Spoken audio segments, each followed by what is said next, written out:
let's look at information gathering. I think you'll notice the very high percentage of the overall exam, 40%, that is on information gathering. And you also notice that many of the different things required in this section are at the proficiency level. Proficiency obviously means that you need to know it extremely well. So audit techniques for gathering information. Internal audit must gather and examine relevant information as part of a preliminary survey of the engagement area. Okay, I think we know about that since we saw the workflow. You can review previous data from an internal audit that you performed, but can you purely use it again? No. You need to do a reevaluation of risks.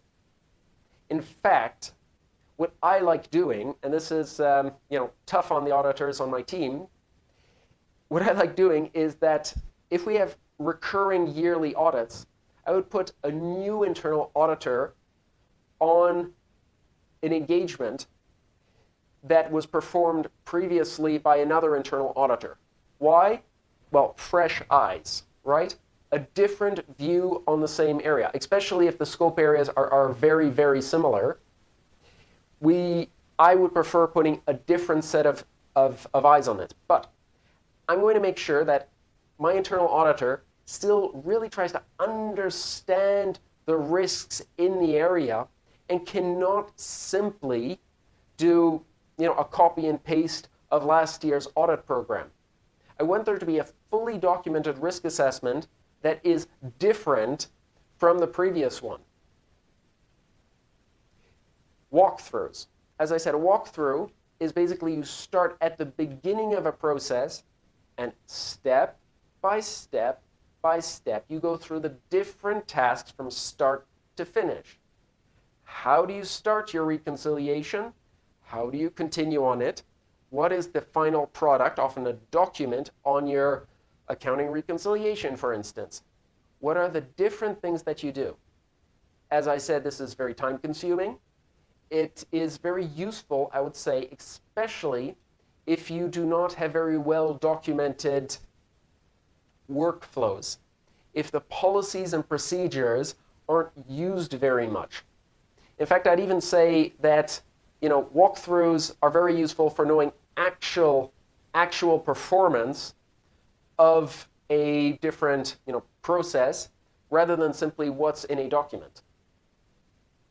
Observation and interview. So we actually have two different things here. Observation of places, processes, and how tasks are performed. So observation might also give you kind of some initial clues about kind of the control environment. When you go into an office building and you feel that things are messy, documents are everywhere, you go into the boss's office and it's just a giant pile of documents, many of them lying on the floor, and that I have seen in in some offices. You walk into the place, you don't know where to put your feet. You do not know where to put your feet because there are too many documents everywhere. Is that person organized? Probably not. Can you do audit conclusions about that? Probably not. But you definitely have some feeling about the organization of this particular person when you're looking at that. I would say that that is the old style way of observation about someone's organization, and that's, I'd say, less common because it's more visible. But I also do the same thing, going through someone's network or the different files that they interact with, and very, very messy computer files are an indication for me that things can easily get lost. So it might tell me, whoa, there's really a lot of mess in here. There's really a lot of mess in these files. There's no structure to any of this. It's very easy for them to, just lose a file. Okay? Interviews.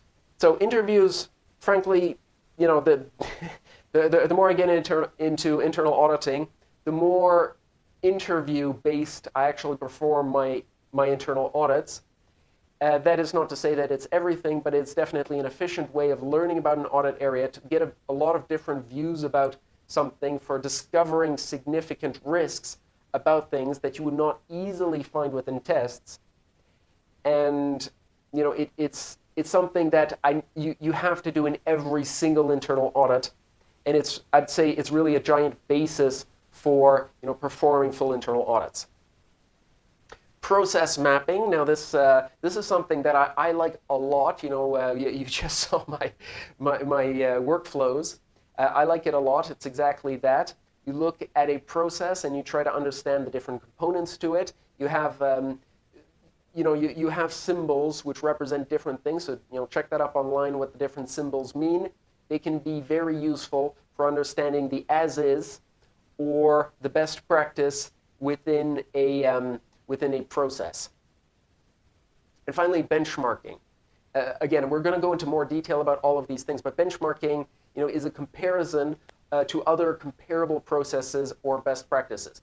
I am benchmarking against an ISO standard, which means that I'm going to take the full list of standards, or at least all key things that I want to look at, and do a gap analysis between what exists and what should be in place. I'm going to match them and find the gaps. Okay? So it's also called gap analysis, and a gap analysis can tell you, where you have differences. In compliance audits, gap analyses are often used as well.